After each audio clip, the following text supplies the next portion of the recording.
Welcome to Kenton's videos. Enjoy the video. In this video, I will explain how to make frozen gummy bears. First, gather your favorite gummy candies. Any brand or flavor works, so pick what you love most. Next, find a freezer-safe container or a baking sheet. Make sure it's clean and ready.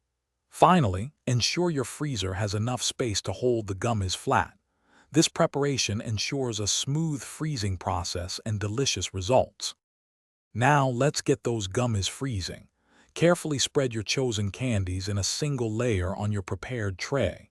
This is crucial to prevent them from sticking together into one big block. Place the tray into your freezer.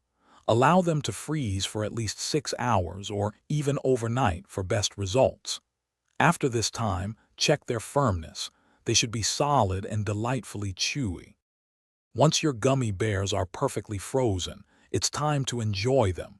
Simply take them out of the freezer and serve immediately.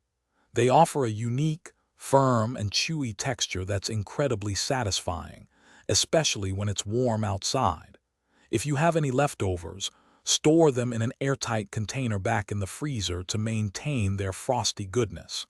They'll be ready for your next snack craving. Here are a few extra tips for your frozen gummy adventure. Don't be afraid to experiment with different types of gummies, like sour worms or fruit snacks, for varied textures and tastes. You can also use small silicone molds to create fun, custom shapes. For more great ideas and deals, including how to read anywhere with the new Kindle Paperwhite, make sure to check the description below this video. Thanks for watching, and enjoy your cool, chewy treats. Thanks for watching. Consider subscribing if we helped you.